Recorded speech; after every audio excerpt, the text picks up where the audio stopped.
बाळू मामा वैदव वैदव वैद हो त्यानं नमस्कार, मी दिलीप कराड, अभिनेता. तुम्ही मला ओळखत असाल. बाळूमामाच्या नावानं चांगलं या मालिकेतील बाळूमामांचा भाचा दादू या भूमिकेत तुम्ही मला पाहिलं असेल. तर मी आज आलोय आदमापूरला बाळूमामांच्या दर्शनासाठी.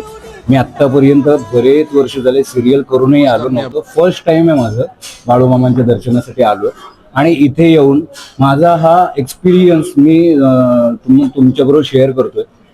इथे बाळूमामांचं जेव्हा दर्शन झालं त्याच्यानंतर एक समोर हॉटेल आहे, सद्गुरू हॉटेल. त्या सद्गुरू हॉटेलमध्ये स्पेशल मिसळ मिळते. इतकी कमाल आहे, तुम्ही बघत असाल. आम्ही खातोय आणि सगळे कमाल, सगळे खुश आहेत. अशी मिसळ खाण्यासाठी लोक खास मुंबईवरून कोल्हापुरात येतात ना. तर माझी अशी इच्छा आहे की कोल्हापुरात आल्यानंतर बाळूमामाला येऊन इथे या सद्गुरू हॉटेलमध्ये तुम्ही नक्की भेट द्या आणि स्पेशल मिसळ नक्की टेस्ट करा. थँक्यू.